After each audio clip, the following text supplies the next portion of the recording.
حضرت عائشہ رضی اللہ تعالی عنہا نے بتلایا کہ ہم رسول اللہ صلی اللہ علیہ وسلم کے ساتھ بعض سفر غزوہ بنو المصطلق میں تھے۔ جب ہم مقام بیدا یا ذات الجیش پر پہنچے تو میرا ایک ہاتھ کھو گیا۔ رسول اللہ صلی اللہ علیہ وسلم اس کی تلاش میں وہیں ٹھہر گئے اور لوگ بھی آپ کے ساتھ ٹھہر گئے، لیکن وہاں پانی کہیں قریب میں نہ تھا۔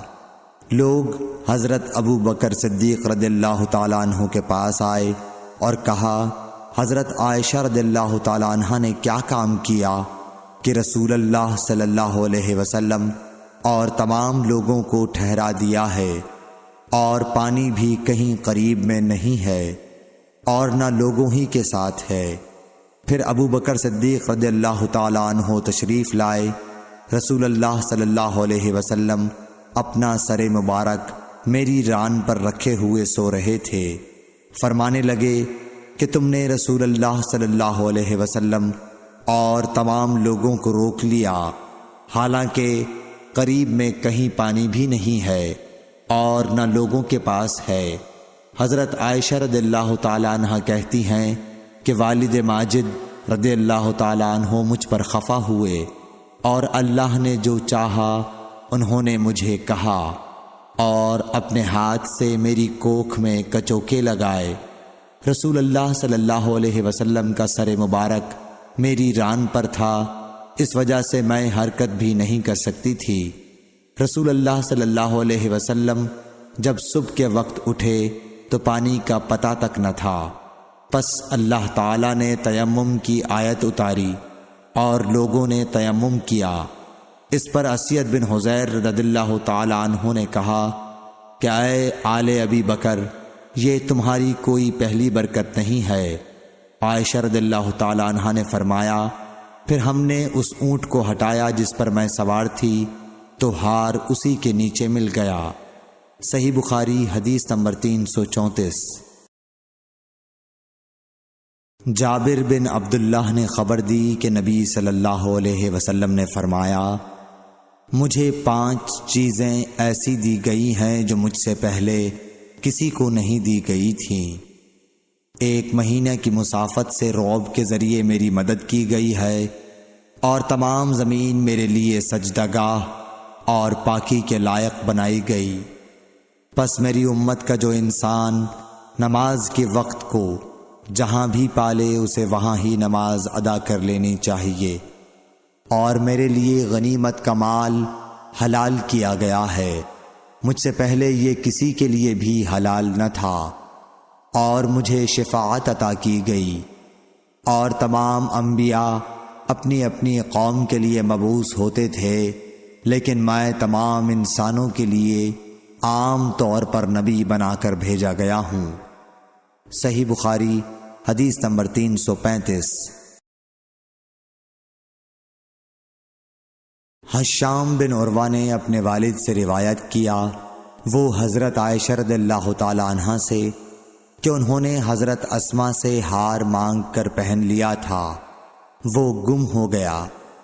رسول اللہ صلی اللہ علیہ وسلم نے ایک آدمی کو اس کی تلاش کے لیے بھیجا، جسے وہ مل گیا۔ پھر نماز کا وقت آ پہنچا اور لوگوں کے پاس جو ہار کی تلاش میں گئے تھے پانی نہیں تھا۔ لوگوں نے نماز پڑھ لی اور رسول اللہ صلی اللہ علیہ وسلم سے اس کے متعلق شکایت کی۔ پس خداوند تعالیٰ نے تیمم کی آیت اتاری، جسے سن کر اسید بن حضیر نے حضرت عائشہ رضی اللہ تعالی عنہ سے کہا، آپ کو اللہ بہترین بدلہ دے، واللہ جب بھی آپ کے ساتھ کوئی ایسی بات پیش آئی جس سے آپ کو تکلیف ہوئی تو اللہ تعالیٰ نے آپ کے لیے اور تمام مسلمانوں کے لیے اس میں خیر پیدا فرما دی۔ صحیح بخاری حدیث نمبر 336۔ ابن عباس رضی اللہ تعالیٰ عنہ کے غلام عمیر بن عبداللہ نے کہا کہ میں اور عبداللہ بن یسار، جو کہ حضرت میمونہ رضی اللہ تعالیٰ عنہا زوجہ نبی کریم صلی اللہ علیہ وسلم کے غلام تھے، ابو جہیم بن حارث بن سما انصاری صحابی کے پاس آئے۔ انہوں نے بیان کیا کہ نبی کریم صلی اللہ علیہ وسلم بئر جمل کی طرف سے تشریف لا رہے تھے۔ راستے میں ایک شخص نے آپ کو سلام کیا، یعنی خود اسی ابو جہیم نے، لیکن آپ نے جواب نہیں دیا۔ پھر آپ دیوار کے قریب آئے اور اپنے چہرے اور ہاتھوں کا مسح کیا، پھر ان کے سلام کا جواب دیا۔ صحیح بخاری حدیث نمبر 337۔ ایک شخص عمر بن خطاب کے پاس آیا اور عرض کی کہ مجھے غسل کی حاجت ہو گئی اور پانی نہیں ملا، تو میں اب کیا کروں؟ اس پر عمار بن یاسر رضی اللہ تعالیٰ عنہ نے حضرت عمر بن خطاب رضی اللہ تعالیٰ عنہ سے کہا، کیا آپ کو یاد نہیں جب میں اور آپ سفر میں تھے، ہم دونوں جنبی ہو گئے، آپ نے تو نماز نہیں پڑھی، لیکن میں نے زمین پر لوٹ پوٹ لیا اور نماز پڑھ لی۔ پھر میں نے نبی کریم صلی اللہ علیہ وسلم سے اس کا ذکر کیا تو آپ نے فرمایا کہ تجھے بس اتنا ہی کافی تھا، اور آپ نے اپنے دونوں ہاتھ زمین پر مارے، پھر انہیں پھونکا اور دونوں سے چہرے اور پونچھوں کا مسح کیا۔ صحیح بخاری حدیث نمبر 338۔ عمار بن یاسر نے یہ واقعہ بیان کیا جو پہلے گزر چکا، اور شعبہ نے اپنے ہاتھوں کو زمین پر مارا، پھر انہیں اپنے منہ کے قریب کر لیا اور پھونکا، پھر ان سے اپنے چہرے اور پونچھوں کا مسح کیا۔ اور نضر بن شمیل نے بیان کیا کہ مجھے شعبہ نے خبر دی حکم سے کہ میں نے زر بن عبداللہ سے سنا، وہ سعید بن عبد الرحمن بن ابزہ کے حوالے سے حدیث روایت کرتے تھے۔ حکم نے کہا کہ میں نے یہ حدیث ابن عبد الرحمن بن ابزہ سے سنی، وہ اپنے والد کے حوالے سے بیان کرتے تھے کہ عمار نے کہا جو پہلے مذکور ہوا۔ صحیح بخاری حدیث نمبر 339۔ ابن عبد الرحمن بن ابزہ سے روایت ہے، وہ اپنے والد سے، کہ وہ حضرت عمر رضی اللہ تعالیٰ عنہ کی خدمت میں حاضر تھے، اور حضرت عمار رضی اللہ تعالیٰ عنہ نے ان سے کہا کہ ہم ایک لشکر میں گئے ہوئے تھے، پس ہم دونوں جنبی ہو گئے، اور اس میں ہے کہ بجائے نفخہ فیہما کے انہوں نے تفل فیہما کہا۔ صحیح بخاری حدیث نمبر 340۔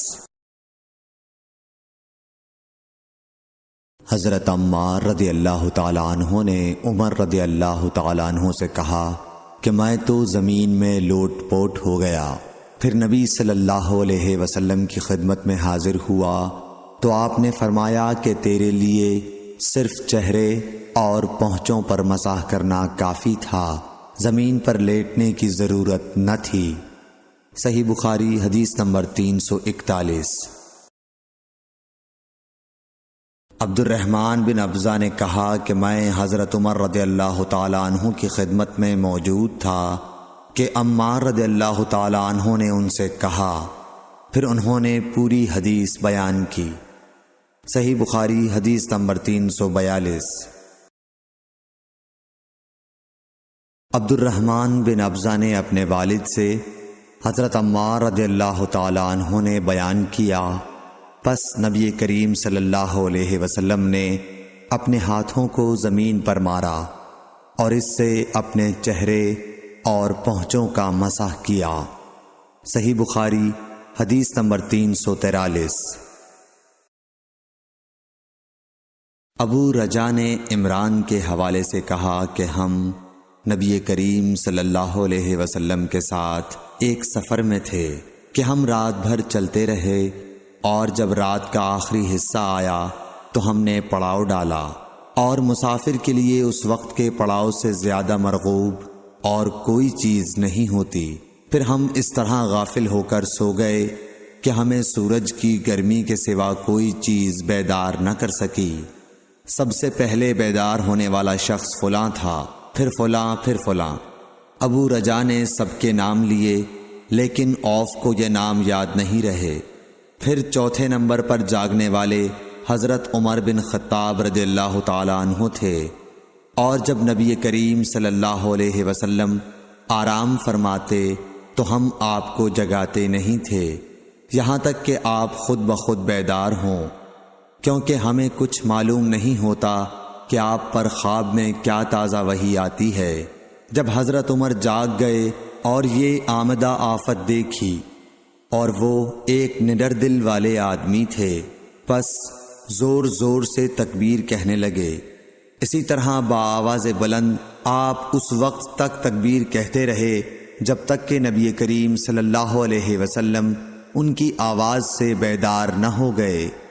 تو لوگوں نے پیش آمدہ آفت مصیبت کے متعلق آپ صلی اللہ علیہ وسلم سے شکایت کی۔ اس پر آپ نے فرمایا کہ کوئی حرج نہیں، سفر شروع کرو۔ پھر آپ تھوڑی دور چلے، اس کے بعد آپ ٹھہر گئے اور وضو کا پانی طلب فرمایا اور وضو کیا اور اذان کہی گئی۔ پھر آپ نے لوگوں کے ساتھ نماز پڑھی۔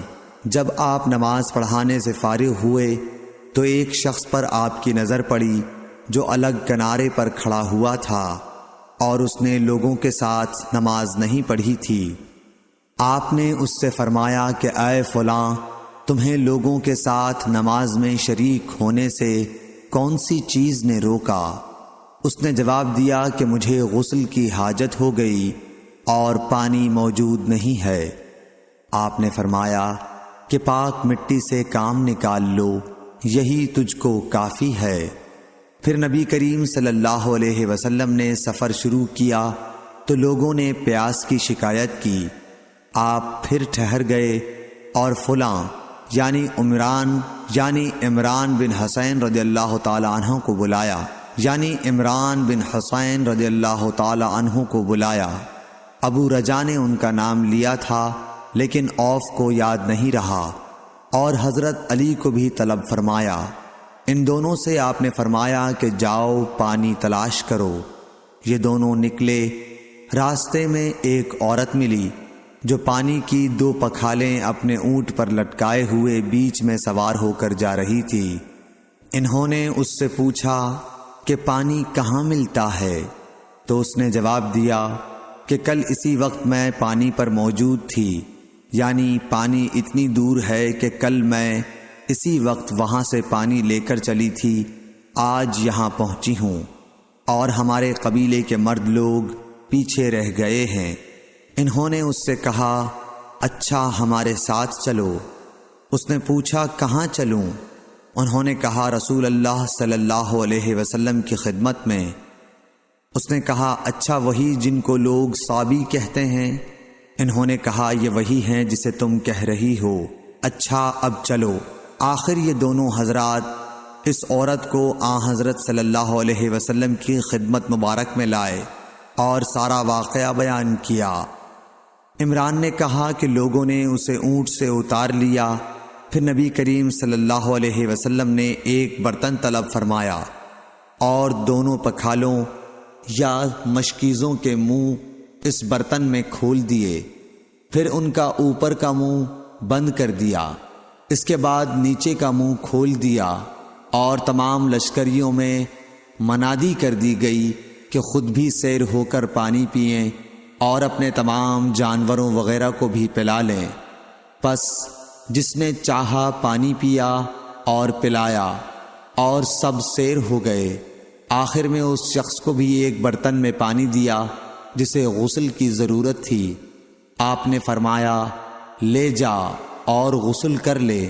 وہ عورت کھڑی دیکھ رہی تھی کہ اس کے پانی سے کیا کیا کام لیے جا رہے ہیں، اور خدا کی قسم جب پانی لیا جاتا اور خدا کی قسم جب پانی لیا جانا ان سے بند ہوا تو ہم دیکھ رہے تھے کہ اب مشکیزوں میں پانی پہلے سے بھی زیادہ موجود تھا۔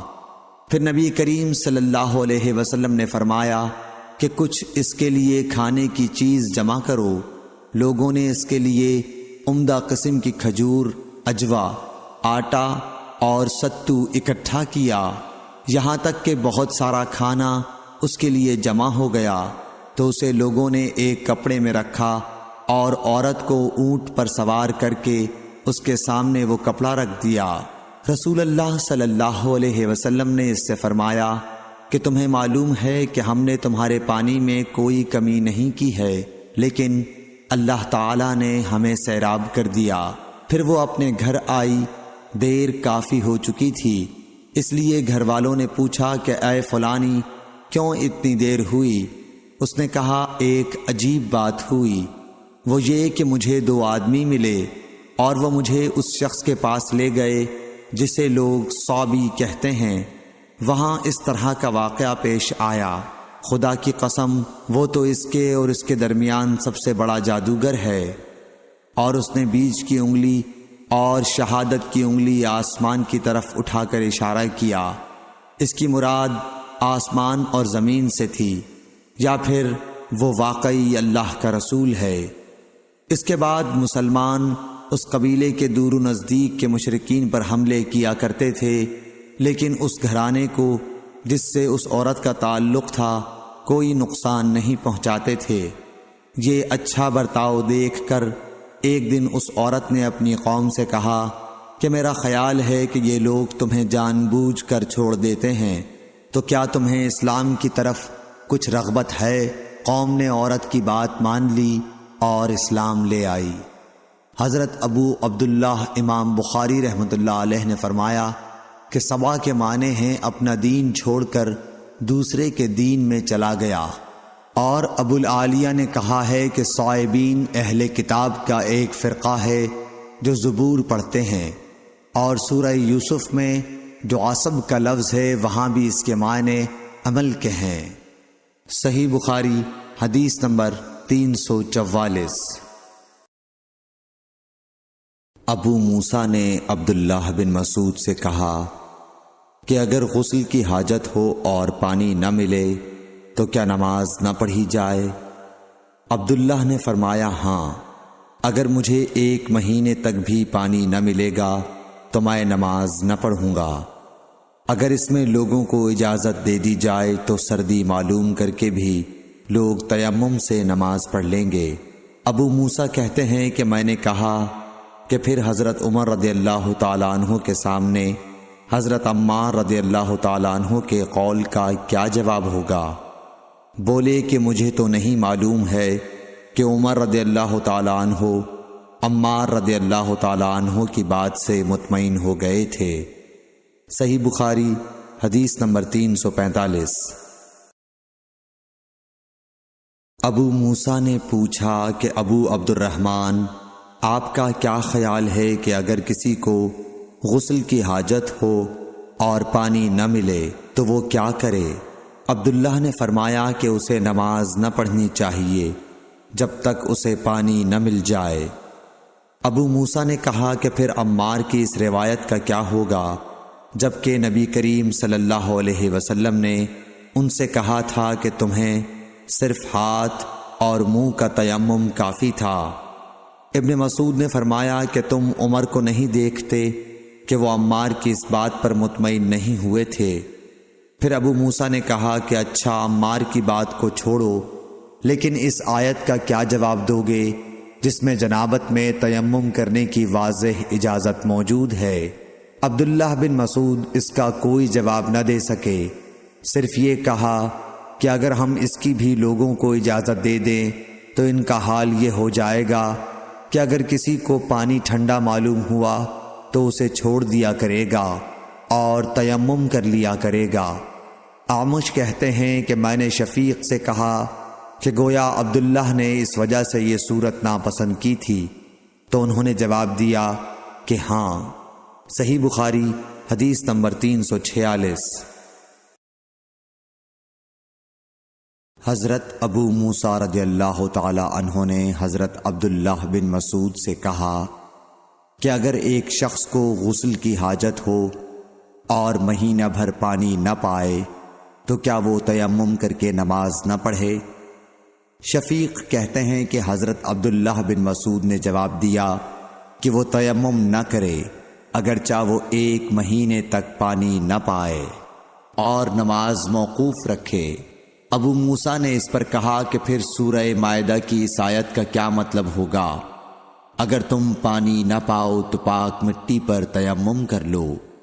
حضرت عبداللہ بن مسعود بولے کہ اگر لوگوں کو اس کی اجازت دے دی جائے تو جلد ہی یہ حال ہو جائے گا کہ جب ان کو پانی ٹھنڈا معلوم ہوگا تو وہ مٹی سے تیمم ہی کر لیں گے۔ اعمش نے کہا، میں نے شفیق سے کہا تو تم نے جنبی کے لیے تیمم اس لیے برا جانا؟ انہوں نے کہا ہاں۔ پھر حضرت ابو موسیٰ اشعری رضی اللہ تعالیٰ عنہ نے فرمایا کہ کیا آپ کو حضرت عمار کا حضرت عمر بن خطاب رضی اللہ تعالیٰ عنہ کے سامنے یہ قول معلوم نہیں کہ مجھے رسول اللہ صلی اللہ علیہ وسلم نے کسی کام کے لیے بھیجا تھا؟ سفر میں مجھے غسل کی ضرورت ہو گئی لیکن پانی نہیں ملا، اس لیے میں مٹی میں جانور کی طرح لوٹ پوٹ لیا۔ پھر میں نے رسول اللہ صلی اللہ علیہ وسلم سے اس کا ذکر کیا تو آپ نے فرمایا کہ تمہارے لیے صرف اتنا کرنا کافی تھا، اور آپ نے اپنے ہاتھوں کو زمین پر ایک مرتبہ مارا، پھر ان کو جھاڑ کر بائیں ہاتھ سے داہنے کی پشت کو مل لیا، یا بائیں ہاتھ کا داہنے ہاتھ سے مسح کیا، پھر دونوں ہاتھوں سے چہرے کا مسح کیا۔ عبداللہ نے اس کا جواب دیا کہ آپ عمر کو نہیں دیکھتے کہ انہوں نے عمار کی بات پر قناعت نہیں کی تھی؟ اور یعلی بن عبید نے اعمش کے واسطے سے شفیق سے روایت میں یہ زیادتی کی ہے کہ انہوں نے کہا کہ میں عبداللہ اور ابو موسیٰ کی خدمت میں تھا، اور ابو موسیٰ نے فرمایا تھا کہ آپ نے عمر سے عمار کا یہ قول نہیں سنا کہ رسول اللہ صلی اللہ علیہ وسلم نے مجھے اور آپ کو بھیجا؟ پس مجھے غسل کی حاجت ہو گئی اور میں مٹی میں لوٹ پوٹ لیا۔ پھر میں رات رسول اللہ صلی اللہ علیہ وسلم کی خدمت میں حاضر ہوا اور آپ سے صورتحال کے متعلق ذکر کیا تو آپ نے فرمایا کہ تمہیں صرف اتنا ہی کافی تھا، اور آپ نے چہرے اور ہتھیلیوں کا ایک ہی مرتبہ مسح کیا۔ صحیح بخاری حدیث نمبر 347۔ عمران بن حسین خزائی سے روایت ہے کہ رسول اللہ صلی اللہ علیہ وسلم نے ایک آدمی کو دیکھا کہ الگ کھڑا ہوا ہے اور لوگوں کے ساتھ نماز میں شریک نہیں ہو رہا ہے۔ آپ نے فرمایا کہ اے فلاں، تمہیں لوگوں کے ساتھ نماز پڑھنے سے کس چیز نے روک دیا؟ اس نے عرض کی، یا رسول اللہ، مجھے غسل کی ضرورت ہو گئی اور پانی نہیں ہے۔ آپ نے فرمایا، پھر تم کو پاک مٹی سے تیمم کرنا ضروری تھا، پس وہ تمہارے لیے کافی ہوتا۔ صحیح بخاری حدیث number 348۔ Hello guys, welcome to my channel Mirza JB. Like and subscribe.